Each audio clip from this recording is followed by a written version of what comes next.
Bonsoir à toutes et à tous, je suis très très content d'être là.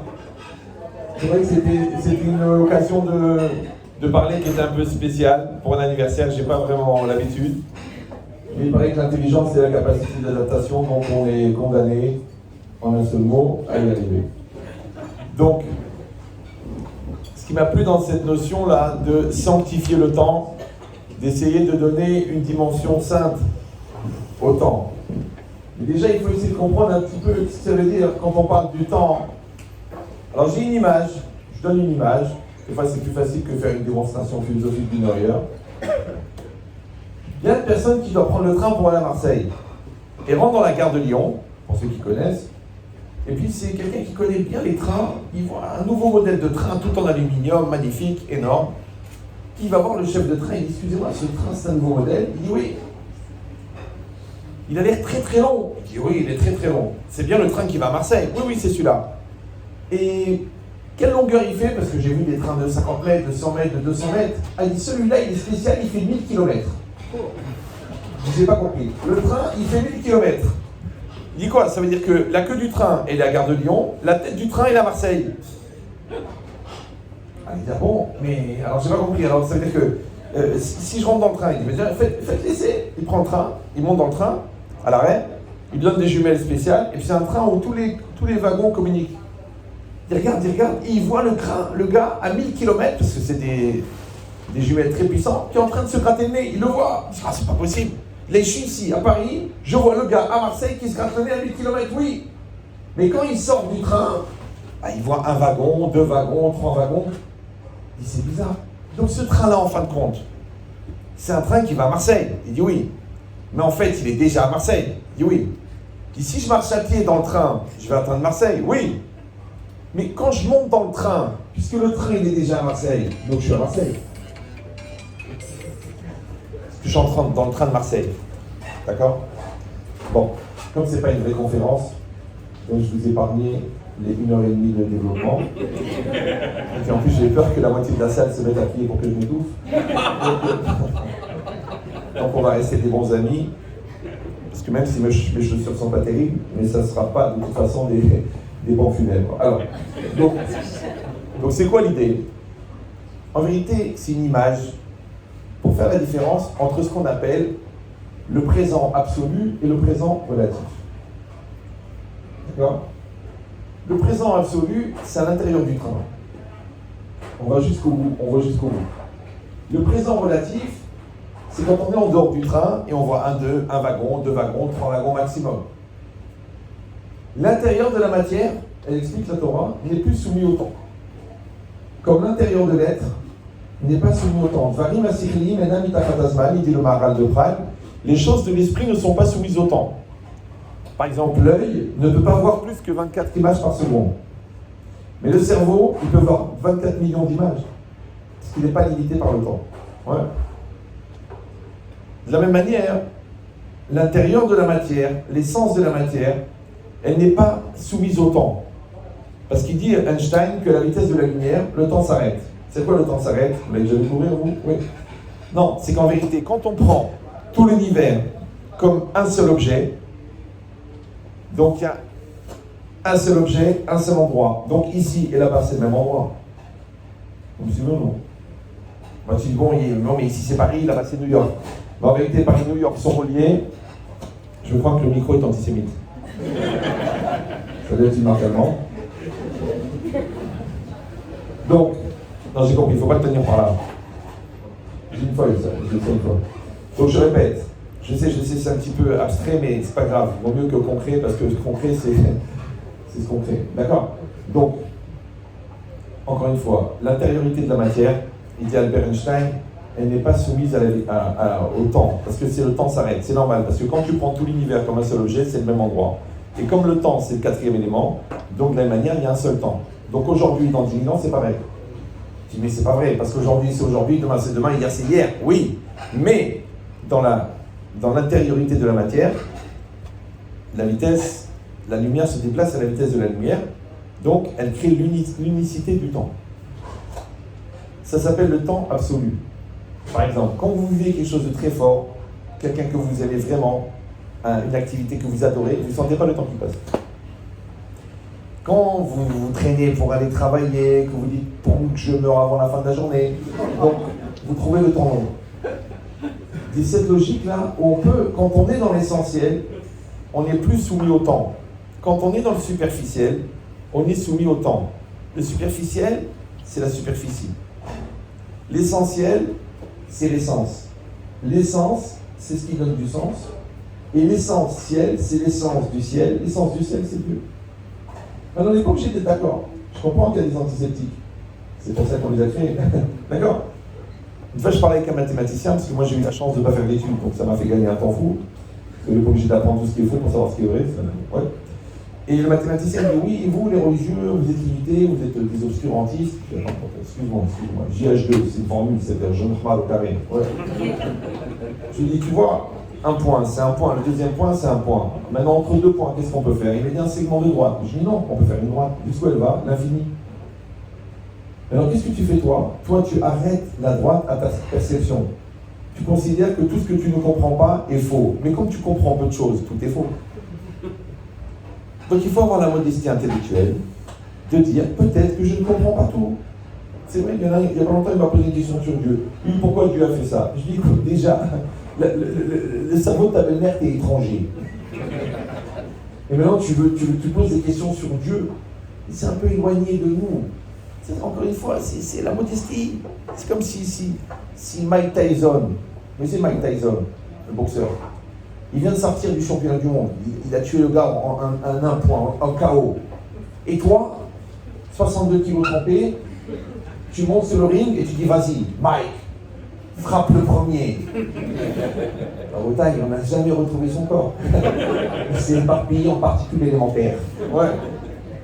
Alors si déjà Mike Tyson, tu ne le mets pas au défi, Calvaha mort. Le bon Dieu. Je dis la modestie intellectuelle. Cette logique-là, de réfléchir le présent relatif, le présent absolu. Le présent absolu, c'est un seul temps. Le présent relatif, c'est le présent qui est propre à chacun. Alors le problème, c'est que dans la Torah, le mot Ové veut dire le présent. Mais il veut dire aussi le verbe être, l'iot. Alors quel rapport entre le verbe être et le présent? Ça n'a rien à voir. D'un autre côté, si vous parlez français, ouais, le mot présent, il veut dire le présent, la temporalité présente. Il veut dire aussi l'état de présent. Par exemple, vous êtes présent, je suis présent. Là, vous êtes présent, là? Oui, non? Oui. Maintenant, des fois, on peut être présent sans être présent. Comme ta femme, des fois, elle te dit « Ah, je te sens pas présent. » Pourtant, je suis présent. Ou alors, des fois, tu es présent, et quand on te demande de t'engager, tu ne réponds pas présent. Mais tu es présent. Mais tu ne réponds pas présent. Des fois, ton corps, il est présent, mais ton esprit n'est pas présent. On dit en français, j'ai manqué de présence d'esprit. C'est extraordinaire. C'est-à-dire que le gars, ça fait 6 ans qu'il trompe sa femme, il organise, il paye en liquide, lui ment, il s'envoie des emails à lui-même comme quoi il est en stage à Anvers, en vérité, il a Perpignan avec Catherine. Et quand ils se font attraper, ça c'est un truc extraordinaire chez les hommes, quand ils se font attraper, ils prennent conscience de la gravité. Et jusque-là, ils sont dans le coma. Ah, le coma. Et quand on lui dit, mais comment t'as pu faire une chose pareille? T'es un homme sérieux, t'es un diplômé, t'es un agrégé de philo, tu fais de la fayoumi, comment c'est possible? Il dit, excusez-moi, j'ai manqué de présence d'esprit. J'ai perdu la tête. C'est un phénomène qui a démarré avec Louis XVI, si vous êtes au courant. Ouais. L'idée, c'est que si ton esprit n'est pas présent, à quoi ça me sert que ton corps soit présent? Donc en vérité, présent, vous avez compris, c'est une présence mentale, c'est une présence intellectuelle, c'est ce qu'on appelle la conscience. C'est pour ça que c'est très très grave d'après la Torah d'être inconscient. Surtout que c'est un mot que vous pouvez écrire en 3 et qui donne toute sa définition. Que des gens ils ont atteint un tel niveau de sophistication dans la bêtise qu'ils en ont fait une science. Inconscient. C'est extraordinaire. Il dit maintenant la personne, elle ne veut pas être inconscient, elle veut être conscient. On sait quoi la conscience? La conscience, c'est l'arc électrique établi entre toi et ta réalité. C'est-à-dire que c'est même pas évident qu'une réalité dont tu n'es pas conscient fasse partie d'elle.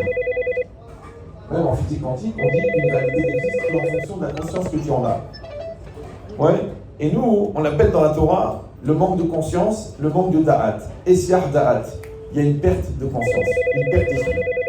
Cette logique qui fait que quand tu es présent, c'est parce que tu as compris, on a dit que le présent, c'est une temporalité. Le présent, c'est un état de présent. Et le présent, c'est un cadeau, un présent. Donc je vous donne la phrase, c'est de la pensée Ben Shekita, je ne sais pas si vous allez le retenir. C'est qu'en fait, quand quelqu'un vit le présent en répondant présent, c'est parce qu'il a compris que chaque présent est un présent. Ben c'est exactement, je pense, le message qu'il voulait donner Michael et sa femme. On vit des présents. Toute la vie, c'est une série de présents. Dans chaque présent, on te demande d'être présent. Alors, c'est quoi être présent dans le présent? Ça s'appelle le verbe être. Maintenant, être, c'est quoi? Être, c'est faire l'acte dynamique d'exister. Exister, pour ceux qui ont lu mon livre, c'est extérieur, exister, être. C'est être à l'extérieur. Alors, quand quelqu'un existe, alors il est, EST. Quand quelqu'un n'existe pas, il n'est pas. Par exemple, il y a des gens, au lieu d'exister, ils vont inister. Bon, c'est un mot qui n'est pas dans le dictionnaire. Il y a inhibé, il n'y a pas inister. On dirait que les Français ne veulent pas parler de leur problème majeur. C'est un phénomène. Oui. C'est quelqu'un qui n'arrive pas à exister, il va inister. Donc il va exister, mais à l'intérieur. Il va tourner en rond, il va légitimer sa non-existence, il va développer des complexes, des angoisses, des mensonges, des bêtises, des transferts de culpabilité, des transferts de responsabilité pour expliquer pourquoi il n'arrive pas à exister. Le problème, c'est que quand quelqu'un n'existe pas, il n'existe pas. Et exister, c'est quoi? C'est répondre présent. Et quand quelqu'un n'est pas présent, il est absent. Et les absents sont toujours présents. Il y a des gens qui passent la moitié de leur vie à être inexistants et l'autre moitié à expliquer pourquoi. La question, elle est, quand est-ce que tu vas commencer à exister? De la même manière, un couple, c'est quoi un couple? C'est le rapport de deux existants. Parce que l'amour, c'est la relation des volontés. La volonté, c'est le moteur de l'existence. Donc quand moi j'existe pour ma femme et ma femme existe pour moi, en français on appelle ça coexister. Ça va? Écoutez bien ce que je vais vous dire. Même si vous n'êtes pas religieux, vous allez comprendre du premier coup. Alors si l'amour c'est la coexistence, ne peuvent coexister que des gens qui existent. Est-ce que je suis responsable des problèmes d'existence personnelle qui nous empêchent de coexister? Est-ce que la femme est le thérapeute de son mari? Moi je suis dans le service après-vente, dans le Shalom Bay, depuis plus de 40 ans. J'ai vu défiler toutes les longueurs de perruques, de barbes, même les gens qui portent la barbe à l'intérieur. Ça s'appelle des barbus sans barbe. C'est de l'extérieur, ils sont imberbes, mais à l'intérieur, la barbe elle pousse. Ils ont un potentiel religieux très fort, mais ils n'arrivent pas à l'exprimer. Bon, souvent à cause du regard de l'autre. Mais en tout cas, la barbe qui pousse à l'intérieur, bon, c'est une facette cachée de la sagesse. Ben, elle a un problème, c'est que la barbe à l'intérieur empêche le développement du cerveau, parce qu'il y a déjà la barbe, c'est compliqué. C'est pour ça que la barbe elle pousse dehors, comme ça il y a de la place. Détendez-vous. Ouais.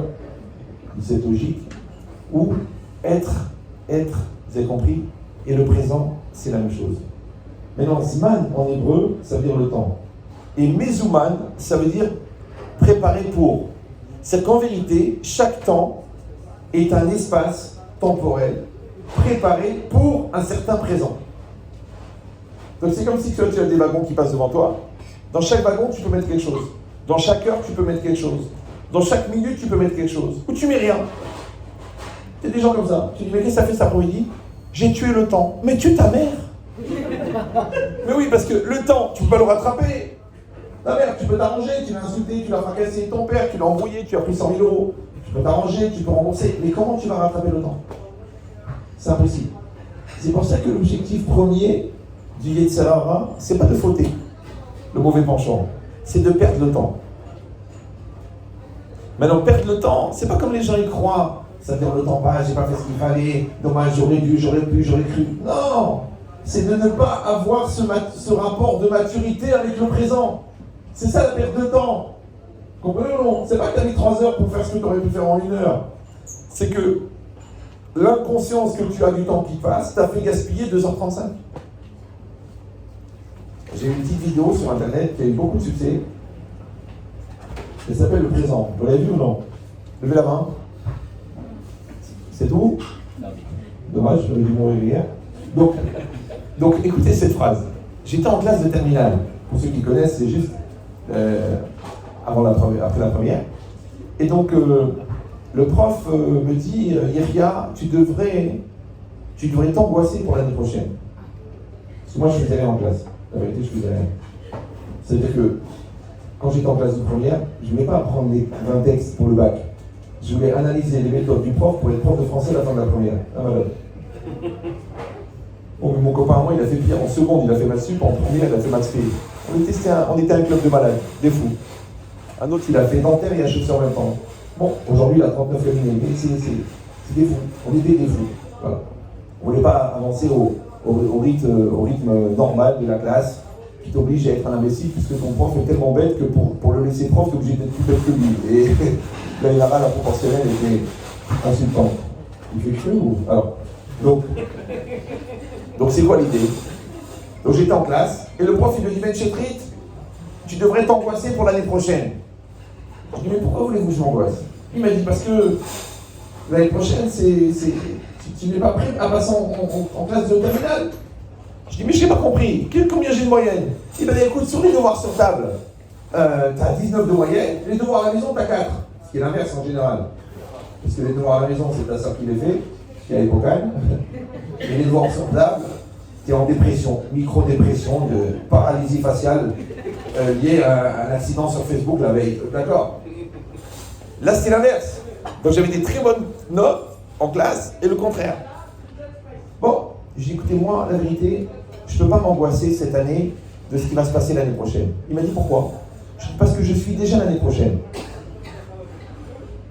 Il dit j'ai pas compris. Regardez, cette année, là, je suis en première. Ok. Mon petit frère, il est en troisième. Quand il me dit écoute, tu sais, on fait des problèmes de mathématiques, mais nous on fait des logarithmes. Donc, je trouve nul. Pourquoi? Parce que j'ai déjà passé la troisième. Il me dit oui, mais nous on fait des rédactions. Mais nous on fait des dissertations. Donc je trouve nul la troisième, parce que j'ai déjà passé la première. J'ai déjà passé la troisième. Donc je lui dis moi cette année je suis l'année prochaine. Si je suis l'année prochaine, cette année c'est l'année dernière. Le recul que j'ai sur la troisième, c'est la même chose que le recul que j'ai sur la seconde, sur la première. Et comme je suis déjà l'année prochaine, donc je suis en terminale, donc cette année c'est l'année dernière. Donc voulez-vous que je m'angoisse cette année d'un truc que je vais trouver nul l'année prochaine, puisque je suis déjà l'année prochaine? Ça va? Il m'a dit mais vous n'êtes pas l'année prochaine. Je lui ai dit bon, qu'est-ce qui me sépare de l'année prochaine? Je savais qu'il allait répondre ça parce que c'était un prof de philo. C'est ça, gynéco, j'aurais posé une autre question. Ouais. Là, il faut savoir que quand on vous pose une question, la personne qui pose la question, elle oriente la réponse que vous allez donner. Vous croyez, genre, vous avez libre arbitre, vous êtes malin. Mais non, il a déjà fabriqué la réponse en fonction de la question qu'il t'a posée. Donc moi, je lui ai demandé, mais qu'est-ce qui me sépare de l'année prochaine? Il m'a dit le temps. Il était prof de philo, je savais qu'il allait dire ça. Donc moi, je lui ai dit, mais non, c'est pas le temps. Parce que si j'étais une pomme sur un arbre qui a besoin de 4 mois pour être mûr, j'aurais dit que c'est le temps qui me sépare de l'état de pomme mûre. Si j'étais une tarte qui a besoin de 40 minutes de cuisson, j'aurais compris que c'est le temps qui me sépare de la différence entre la tarte crue et la tarte cuite.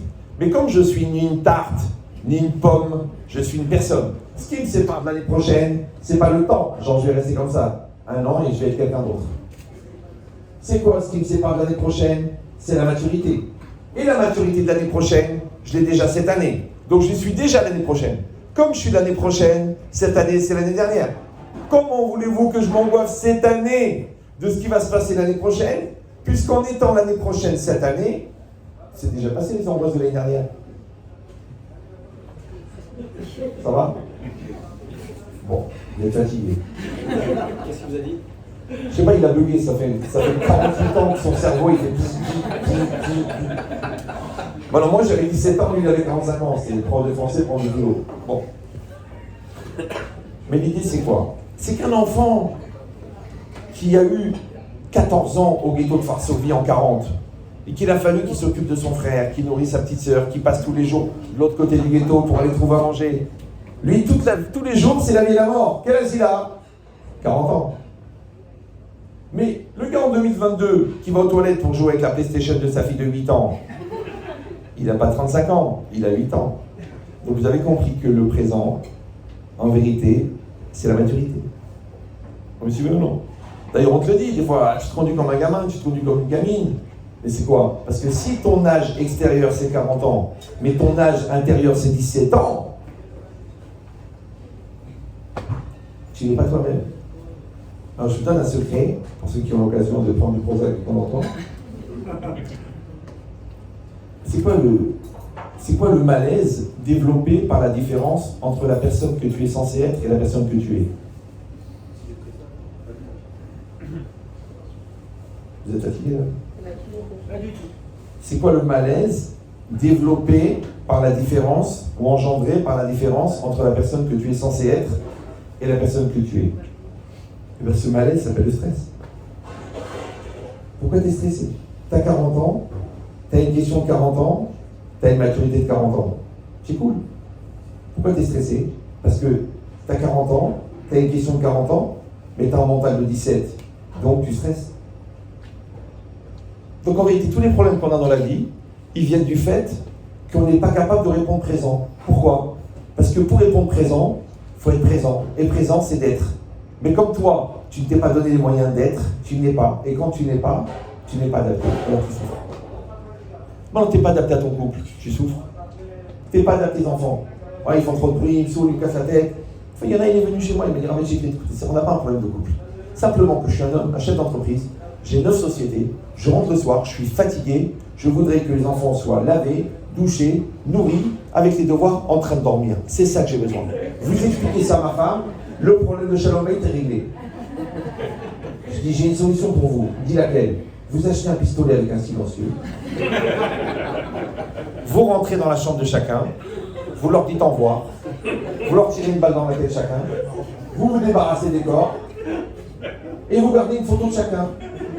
Et vous la mettez sur la cheminée. Et le soir, quand vous rentrez, vous les regardez et vous dites à votre femme, ils sont sages comme des images. Il m'a dit, mais vous êtes fous? C'est quoi ce rabbin? Je lui ai dit, mais JG, c'est des judge Ben. En fait, ce que vous reprochez à vos enfants, c'est d'être vivants. Ils sont vivants. C'est vrai, non? C'est que les enfants ont ce défaut majeur. C'est qu'ils sont vivants. Deuxièmement, ils ont un deuxième défaut, c'est qu'ils naissent petits. Alors, est-ce que vous savez pourquoi les enfants naissent petits? Vous allez dire, parce que moi, ils sont petits, ils grandissent. Mais non! Regardez Adam Arishon, quand il est né, il avait 30 ans. Imagine maintenant les femmes, elles accouchent des hommes de 30 ans. Elle accouche, bon, c'est au niveau hormonal, on s'est débrouillé, ouais. Elle accouche, regarde, le gars il sort, 85 kilos, 1m83. Il s'assoit, il met un costard, évidemment il a 30 ans, il parle. Alors ils se mettent ensemble, alors ben voilà, on est en face, on est des parents. Le mec il dit, ben, j'ai pas pris le gros lot. Les deux dettes de l'univers, je les ai reçus. Donc qu'est-ce qu'il a fait Hachem? Il a fait que les enfants naissent petits, écoutez bien ce que je vous dis, pour laisser aux parents le temps de grandir. Parce que tu as fait le jbeb quand tu étais célibataire. Tu as dit personne ne me comprend. Tu as fait le jbeb avec ton conjoint. Tu as dit on s'est marié trop vite. J'ai épousé une folle, j'ai épousé un fou. Mais devant un enfant, tu ne peux pas être plus petit que lui. Comment tu vas faire le bébé devant un enfant? Vous savez qu'il n'y a pas plus traumatisant pour un noyé de voir un maître nageur qui se noie.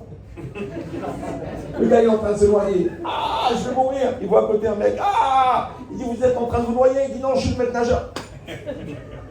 Donc quand les enfants qui sont les noyés, ils voient les parents, les maîtres nageurs en train de se noyer, vous croyez que ça leur donne l'ambition de devenir parents? Maintenant, moi, je ne parle pas des parents. Je parle des parents qui sont parents une fois par an. J'en tue pas cette année, Sartek, c'est bien mon fils, à l'année prochaine, ouais. Mais quand t'es parent à plein temps, c'est quoi le parent? C'est celui qui est obligé d'être adulte. Mais le parent, avant d'être parent, il est un époux. C'est quoi un époux? C'est quelqu'un qui s'est engagé à rendre l'autre heureux. Ce qui est une très grosse responsabilité, qui va te coûter très cher. D'ailleurs, on dit ma très chère femme. Une fois, quelqu'un m'a dit, mais pourquoi une femme ça coûte tellement cher? Je lui ai dit, c'est le prix du sourire. Tu veux la gueule, c'est gratuit. Donc c'est quoi l'idée? c'est que toi, tu vas répondre présent en tant que parent. Bah, on ne fera pas. Tu vas répondre présent en tant que conjoint. Extraordinaire. Tu vas répondre présent en tant que personne. C'est magnifique. Tu vas répondre présent en tant que juif. T'es juif, non? T'es juif. Je vois des gens dire, oh, mais Tchétri, vous savez, je suis très impressionné par votre foi, par votre capacité, par votre croyance, c'est extraordinaire. Moi, j'ai pas ça, j'ai pas cette chance, je suis athée. Je dis, vous n'êtes pas athée, monsieur. Il dit, non, je dis, vous êtes ignorant, parce que même l'alphabet, vous n'avez pas fini, c'est un phénomène. Voilà. Athée. Voilà. Vous avez un taux de réactivité qui est proche du commun. Bon, pour un plat d'asperges, c'est rassurant, mais pour un public d'humains, c'est gênant. Donc, vous avez compris l'idée ou non? Non, j'exagère, c'est que la réalité est bien pire, d'accord? Donc, quand la personne, si elle est juive, si elle n'est pas juive, c'est une autre question. Mais si elle est juive, ouais. Un juif, c'est quoi un juif? La tikva, le falafel, la kaela, la mimouna, non, ça c'est du folklore. Le juif, c'est celui qui a un rapport privilégié, conscient, volontaire avec le divin. C'est pour ça d'ailleurs qu'on fait la Brit Mila à 8 jours. Parce que tous les gens ils font de la philosophie, alors qu'en fait à 8 jours, on a coupé court à la discussion. Plus contre la Mila, plutôt qu'ailleurs. Après c'est logique, tu veux les tefilines. Oui mais je comprends pas. Eh bien tu te renseignes, tu apprends. Je dis moi j'ai pas fait d'études. Je donne des conférences devant des agrégés de philosophie, des professeurs de physique quantique, des spécialistes de la psychanalyse expérimentale, comportementale. Les gars ils me disent mais quel âge avez-vous?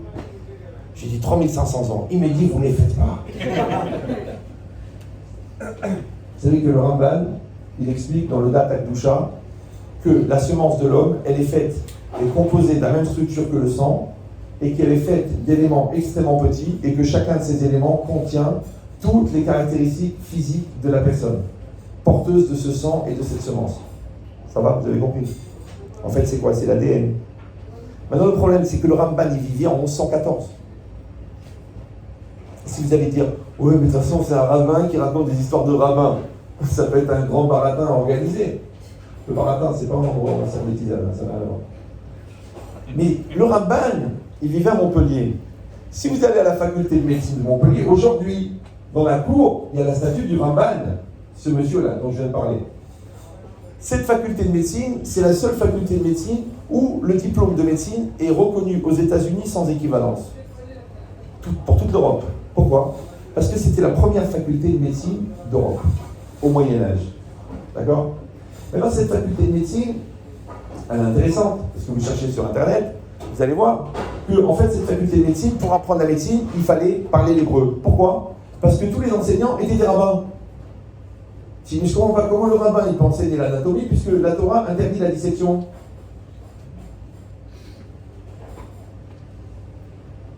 Alors nous, on n'a pas la même manière de regarder la science. Sod Hashem Le'ereav. Le secret de Dieu est à ceux qui le craignent. Donc les scientifiques, ils tirent des principes de l'observation, mais les Chachamim, ils reçoivent l'information par inspiration. Ça n'a rien à voir. Voilà, vous n'êtes pas obligé d'être d'accord. Vous pouvez dire, ouais, c'est un peu tiré par les cheveux, comme dirait Bruce Willis, mais il n'a pas de cheveux. Pour ceux qui sont au courant. Vous suivez un peu l'actualité ou toute la journée à la yeshiva? Ce que je voulais vous dire, c'est que le but de la vie, c'est d'être présent. Mais présent, c'est d'être. Mais il se trouve par hasard que le mot ové, qui veut dire le présent, et qui veut dire le verbe être, c'est aussi la racine du nom de Dieu qui s'appelle Yud, le He, le Vav et le He. C'est le tétragramme. Et si vous avez du mal à vous en rappeler, vous allez dans la chapelle personnelle de Louis XIV, ouais, à Versailles, et dans sa chapelle personnelle, il n'y a pas de crucifix. Mais il y a le tétragramme en lettres d'or, en hébreu. Et si vous dites encore, bon, Versailles c'est un peu loin, vous allez à l'église de Saint-Augustin, qui est quand même une église catholique, même pour ceux qui ont fait une croix dessus, ouais, et c'est pas... Saint-Sulpice? Saint-Augustin, je ne sais plus. Ouais, Saint-Sulpice. Ouais, Saint-Augustin, c'est autre chose. Et là-bas, à l'entrée, il y a aussi le nom Yud, He, Vav, He en hébreu. Ça va vous faire une manière de vous rappeler. Maintenant, ce nom, le tétragramme, il faudra à peu près 28 conférences pour vous expliquer juste un avant-goût de quoi ça parle. La racine aussi là-bas, c'est Ové. Pourquoi? Parce que lui, c'est celui qui est Me'avé et Kol Havayot. C'est lui qui fait être tout ce qui est. Et faire être, c'est quoi? C'est faire le présent. Parce que le Ové, c'est le présent. Donc en vérité, Dieu est omniprésent. Maintenant, quand on dit que Dieu est omniprésent, c'est pas qu'il y a une grille temporelle dans laquelle Dieu s'inscrit dans chacun des compartiments. C'est que Dieu lui-même, il est le contenant du présent et il est le contenu du présent.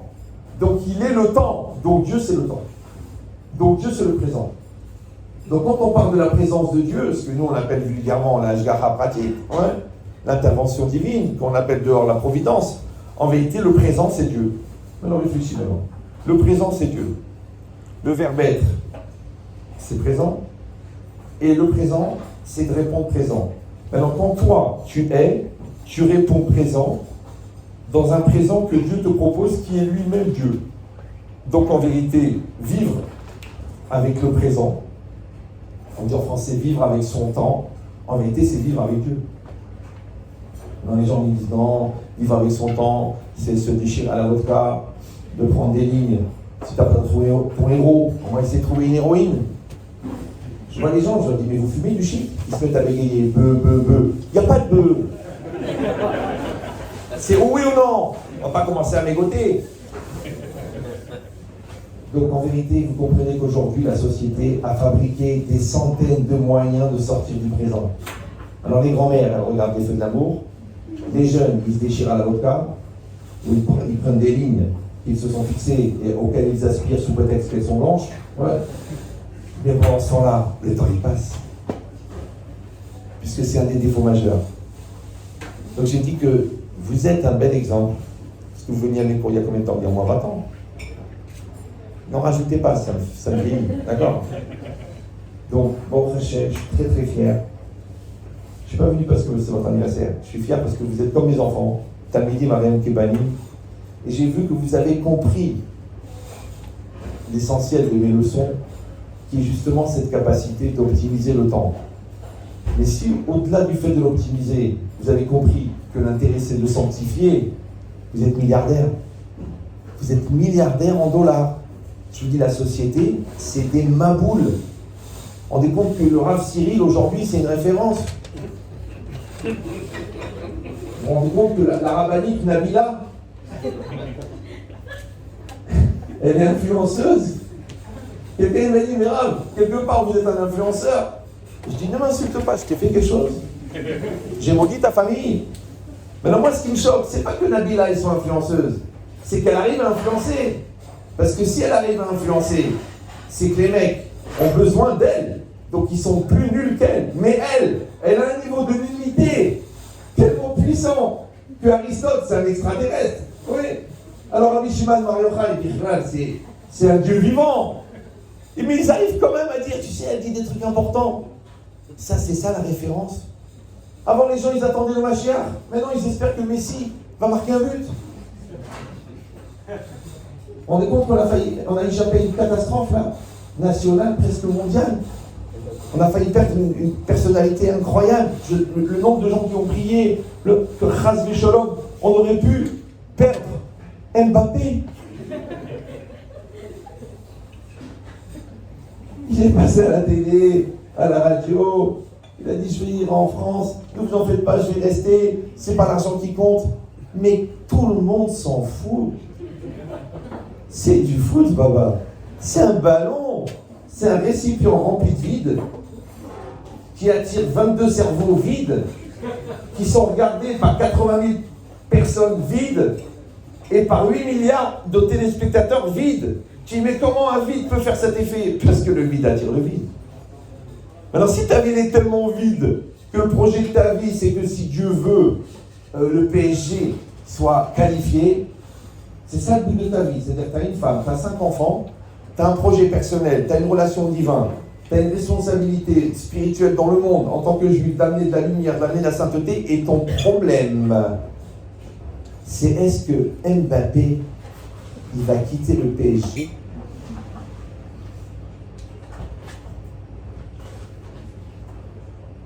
Non, c'est bien de relativiser. C'est quand j'avais entendu ça à la radio, là, sur France Info, le gars lui-même, c'est-à-dire le non-juif, journaliste, il a dit quand même, il a eu un sursaut comme ça, genre dans son coma, il a eu un sursaut, il a dit, bon, ça reste du football. Ah, je dis, purée, le mec, il n'est pas entièrement dans le coma. Ouais. Mais nous tous, vous avez un cerveau, vous avez une neshama, vous avez une destinée, vous faites partie d'un peuple, quand même, spécial. Ouais. C'est pas seulement parce qu'il est élu, mais parce qu'il a une très grande responsabilité. Ouais. Et on vous donne l'opportunité de côtoyer les secrets de l'univers à travers l'étude des textes de Rabbi Shimon Bar Yochai, et vous tremblez de rater un feuilleton dans une saga sur Netflix. En détail, il faut revenir à des valeurs. C'est ça, sanctifier le temps. Ouais, tu passes une heure avec ta femme, tu sanctifies le temps. Tu parles sincèrement à tes enfants, tu sanctifies le temps. Tu travailles honnêtement dans ton boulot, tu sanctifies le temps. Tu fais la prestation pour laquelle tu es payé, tu sanctifies le temps. Tu t'assois et tu réfléchis aux choses importantes, tu sanctifies le temps. Tu donnes du sens à ta vie, tu sanctifies le temps. C'est ça, sanctifier le temps. Et la société, c'est l'inverse. Perd le temps, délire, débilité, vidéo, lourdeur, prise de tête, Insta, Baka, TikTok, toutes les débilités du monde à portée de main. Comme ça, peut-être que tu vas avoir une chance de voir un coucher de soleil, mais tu ne peux pas parce que tu es en train de regarder un chat qui s'engueule avec un miroir. Tu aurais pu prendre le temps de parler avec ta femme qui est très mal, et tu te dis, je ne peux pas. C'est un grand match, je ne peux pas le rater. Mais regarde en différé, quel intérêt? C'est comme d'aller à la bar mitzvah de son fils qui n'est pas né. Ça n'a pas d'intérêt. Ouais. Donc en fait, c'est pas chaud. C'était le but de cette soirée. Je sais que le manger était très très bon. Je ne pense pas que j'ai été au niveau du cours à la hauteur du repas parce qu'il était incroyable. C'est au-dessus. Merci, c'est ce que je vous entends. La fausse modestie, c'est pour les gens qui sont faux. D'accord. Donc je vous souhaite, mes attachés, je me permets, ça vaut ce que ça vaut, de vous faire une bénédiction à chacun.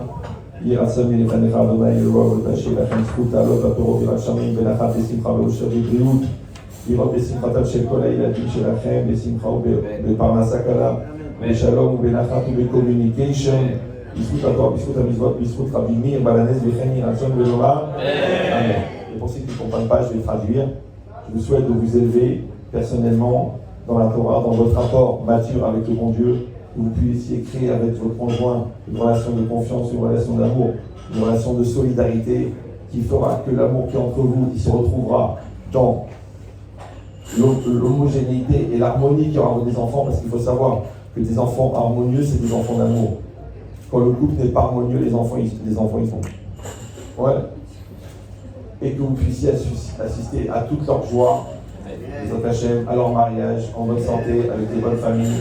C'est pas la peine d'aller chercher des folles, des fous, des gens qui s'interrogent sur la lessive employée, alors qu'ils étaient avec Ariel depuis des années dans ce couple. Ils devraient utiliser homo. Donc, on vous souhaite à tous que du bonheur et que Bezrat Hashem, vous soyez accompagnés de la présence divine dans chacun de vos choix pour le meilleur de vous-même.